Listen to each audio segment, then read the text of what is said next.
Donc, je me suis dit que ce qui pouvait être intéressant, et c'est très bien parce qu'en fait, ça va reprendre un petit peu ce que je vais dire, va reprendre tout ce qui a été dit tout au long de cette journée. Ça va être une sorte de synthèse évidemment non exhaustive et pas complètement partiale, puisque voilà, j'ai fait avec ce que j'avais. Mais en tout cas, j'espère que ça va vous aider. Je vais essayer de redéfinir les concepts. Il y a des concepts qu'on a vus. Certains de manière assez approfondie, d'autres peut-être qui mériteraient qu'on s'y attarde un peu plus. Et puis je vous proposerai des perspectives un petit peu nouvelles qui commencent à émerger, donc je vous expliquerai en quoi ça consiste. Donc, on va commencer effectivement par la définition de plusieurs concepts. Et puis, pour chaque concept, en fait, j'ai créé une petite histoire, l'histoire d'un médecin. Alors, si vous n'êtes pas médecin, si vous êtes infirmier, infirmière, aide-soignant, si vous n'êtes rien de tout ça, mais que vous avez déjà pris soin de quelqu'un de votre vie, et je suis sûre que c'est le cas pour à peu près tout le monde ici, vous pouvez donc coller l'histoire à votre propre expérience. Et tout au long de cette histoire, donc, je vais donner l'exemple pour chaque concept que je vais expliquer, donner un exemple d'un médecin qui s'occupe d'une petite fille hospitalisée. Donc, je vais commencer par la définition de la sympathie. Peut-être que c'est pas forcément clair pour tout le monde. La sympathie, en fait, c'est une affinité naturelle. C'est un mode d'entrée en relation, un mode d'entrée en contact avec l'autre, spontanément, grâce à une attraction affective ou émotionnelle. On pourrait dire que c'est ce que Thierry Janssen dit, c'est que c'est peut-être la première étape qui fait une rencontre, un attachement. Et donc l'exemple que je prends, donc, c'est une petite patiente qui arrive dans un service hospitalier. Elle est spontanée, elle est reconnaissante envers le personnel soignant, elle est chaleureuse, elle est gentille. Elle attire donc la sympathie de tous. La contagion émotionnelle, on en a parlé aussi, c'est dans le modèle d'Olga Klimecki un des précurseurs de l'empathie avec les mimiques, hein, le fait de voir en l'autre des expressions, etc. Ce sont des précurseurs de l'empathie. Et donc c'est l'émotion qui passe d'une personne à l'autre sans qu'il y ait conscience qu'elle provient d'une autre personne. Hein. Je crois que c'est clair pour tout le monde. Et d'ailleurs, les personnes qui ont du mal à distinguer clairement leurs émotions de celles d'autrui peuvent aisément être submergées par la contagion émotionnelle et de ce fait n'accèdent pas à l'empathie, qui est l'étape suivante. Et elle est associée donc à un plus grand risque de burn-out et une augmentation de la vulnérabilité à l'épuisement professionnel pour le personnel soignant. Ça, c'est des études que j'ai relevées qui le démontrent. Alors, la contagion émotionnelle, on est toujours dans cette histoire de ce médecin qui s'occupe de cette petite fille. La petite fille donc doit subir une lourde opération qui l'effraie terriblement. Le médecin est assis à côté d'elle pour lui parler du déroulement de l'opération. À mesure que sa patiente respire plus vite, hein, parce qu'elle est angoissée, elle n'est pas bien du tout, la propre respiration du soignant s'accélère, il devient plus agité. Mais il ne se rend pas compte que c'est l'anxiété de sa patiente qui crée en lui ce stress. Donc, il est dans une espèce de contagion émotionnelle. Hein. Alors, l'empathie, on en a parlé aussi. Donc, ça vient du latin in, dans, à l'intérieur, et du grec pathos, ce qu'on éprouve. Et donc, il y a plein de définitions. Je me suis un petit peu arraché les cheveux entre les différents livres que j'ai pu parcourir pour faire cette description de ces définitions. Bon, j'en ai choisi une, elle n'est certainement pas exhaustive, mais je vous la propose. Ce serait donc la capacité d'entrer en résonance affective avec les sentiments d'autrui et de prendre conscience cognitivement de sa situation. Et elle exclut, donc c'est la différence avec la contagion émotionnelle, c'est que ça exclut toute confusion entre soi et l'autre. Alors, le problème, c'est que lorsque l'on accumule beaucoup d'empathie, et notamment pour le personnel soignant, c'est le cas, elle peut facilement conduire à l'épuisement et à la détresse. Et puis, n'oublions pas que l'empathie n'est ni bien ni mal en soi. C'est vraiment l'intention qui sous-tend nos actes empathiques qui va être déterminant. Une empathie cognitive dénuée d'altruisme peut conduire à l'instrumentalisation d'autrui. Un exemple, le médecin réalise qu'il est concerné par le fait que sa petite patiente est anxieuse.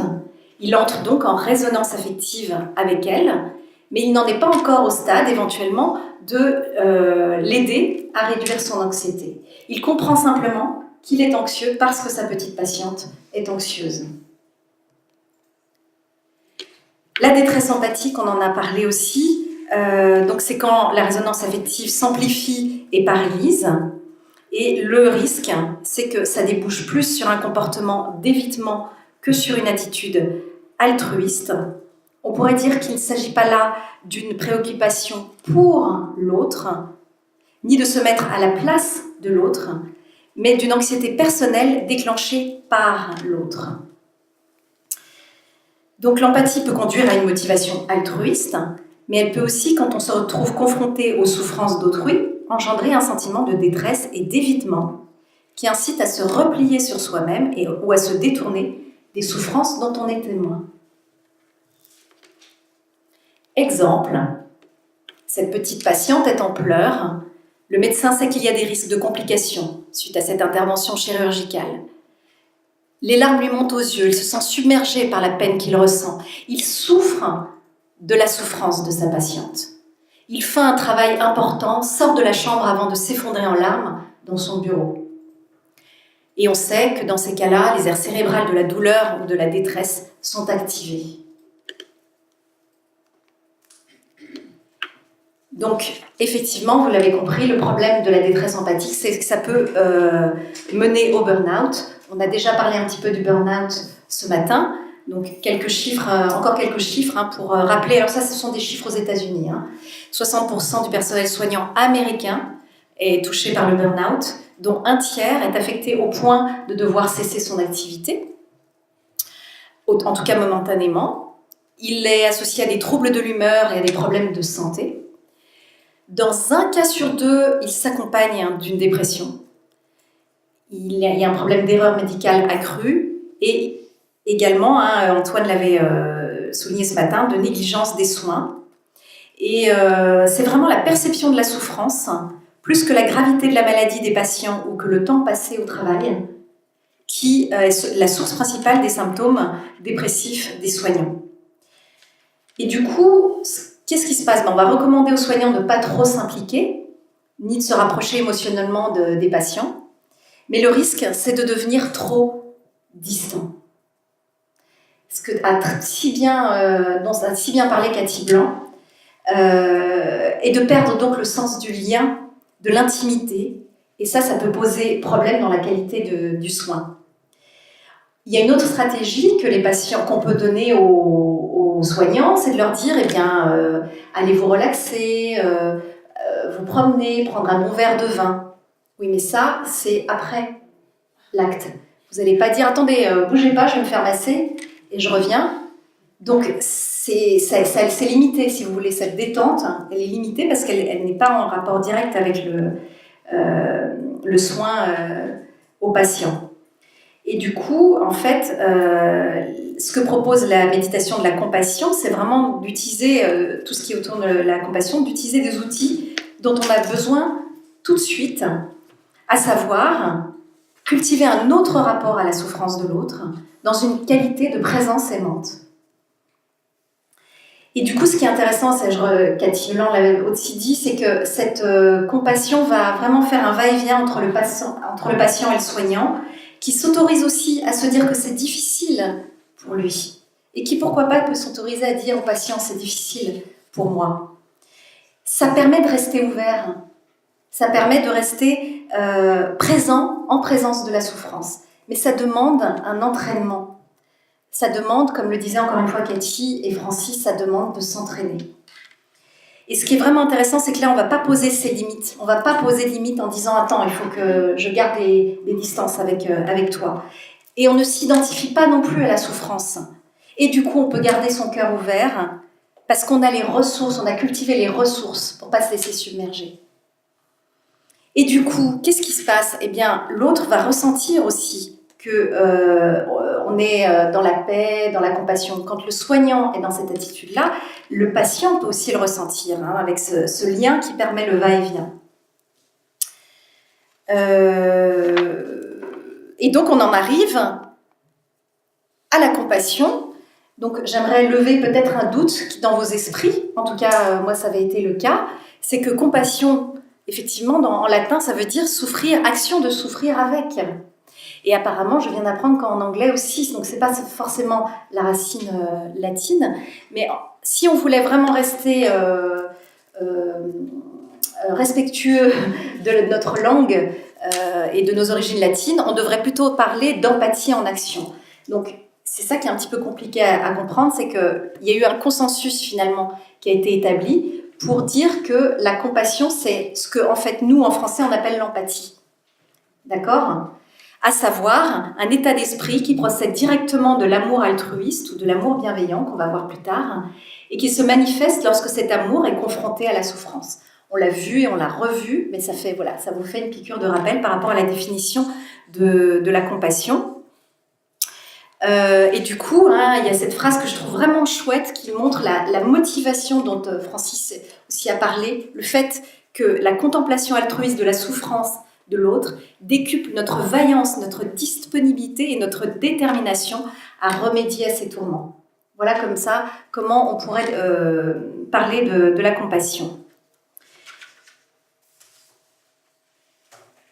Donc c'est vraiment la prise de conscience profonde de la souffrance de l'autre, couplée avec le désir de la soulager et de faire quelque chose pour son bien. Donc, la compassion implique un sentiment chaleureux et sincère de sollicitude, Cathy Blanc en parlait, mais n'exige pas que l'on ressente la souffrance de l'autre, comme c'est le cas pour l'empathie. Alors apparemment, c'est pas clair pour tout le monde, mais moi j'ai trouvé ça donc, dans les travaux de Tania Singer. Hein. Et puis Olga Klimecki, elle dit qu'il y a 3 dimensions de la compassion.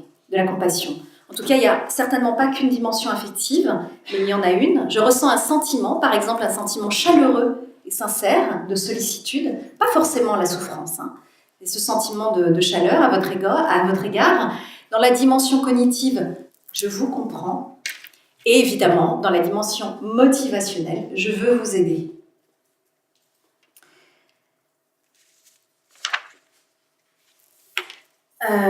Voilà. Ah voilà, oui. Donc l'exemple d'une attitude compassionnée, comme on l'entend, comme on l'a entendu tout au long de ce colloque. Donc là, le médecin n'est pas anxieux. Il a beaucoup fait de méditation. Donc il ressent plutôt une sensation chaleureuse de sollicitude et la motivation de faire quelque chose pour atténuer le tourment de sa petite patiente. Il pense « moi ça va ». Mais ma petite patiente est bouleversée. Que faire pour qu'elle ne soit pas affectée à ce point ? Je peux essayer de lui prendre la main en faisant attention effectivement de ne pas être ingérant dans ce geste, en vérifiant de manière intuitive ou connectée si ça peut être une agression ou pas. Je vais lui prendre la main et tenter de la calmer et de la rassurer. Et du coup, ça permet aussi à la petite éventuellement de ressentir ce calme et cette douce chaleur aimante et du coup de s'apaiser.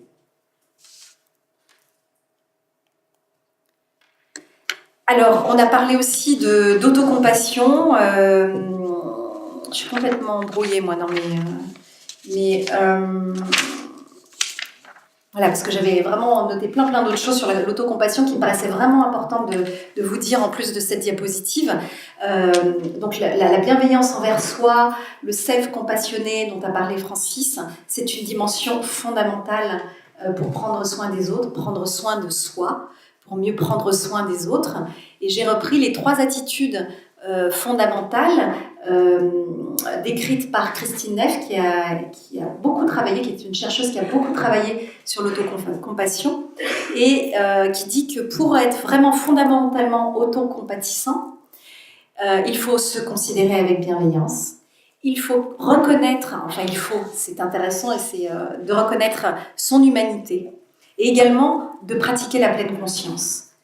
Donc, se considérer avec bonté, avec bienveillance, hein, plutôt que de se flageller ou de s'autocritiquer ou d'avoir honte si on n'a pas réussi quelque chose, c'est vraiment important. Reconnaître ce que Christine Neff appelle notre humanité commune. Reconnaître que nous ne sommes pas parfaits à l'aune de l'expérience humaine et que ça arrive à tout le monde d'être vulnérable. Donc ça permet aussi de sortir du sentiment d'isolement qu'on peut avoir parfois quand on se sent petit, vulnérable, faible, honteux, déficient. Parce que souvent on oublie que tous les êtres humains partagent ces expériences qu'on est en train de partager. Et au lieu de se dire « mais qu'est-ce qui ne va pas chez moi ?» Peut-être de se rappeler que tous à un moment donné on a été défaillants. C'est commun à nous et c'est ce qui fait aussi notre vulnérabilité, notre richesse d'être humain. Et puis la pleine conscience, ça permet aussi de contacter notre souffrance, de la reconnaître de manière équilibrée, c'est-à-dire sans l'amplifier, sans l'exagérer, mais sans la nier non plus. Et du coup, ça permet de cultiver ce sentiment de présence aimante. Donc, il y a plein d'études qui ont été faites sur l'autocompassion.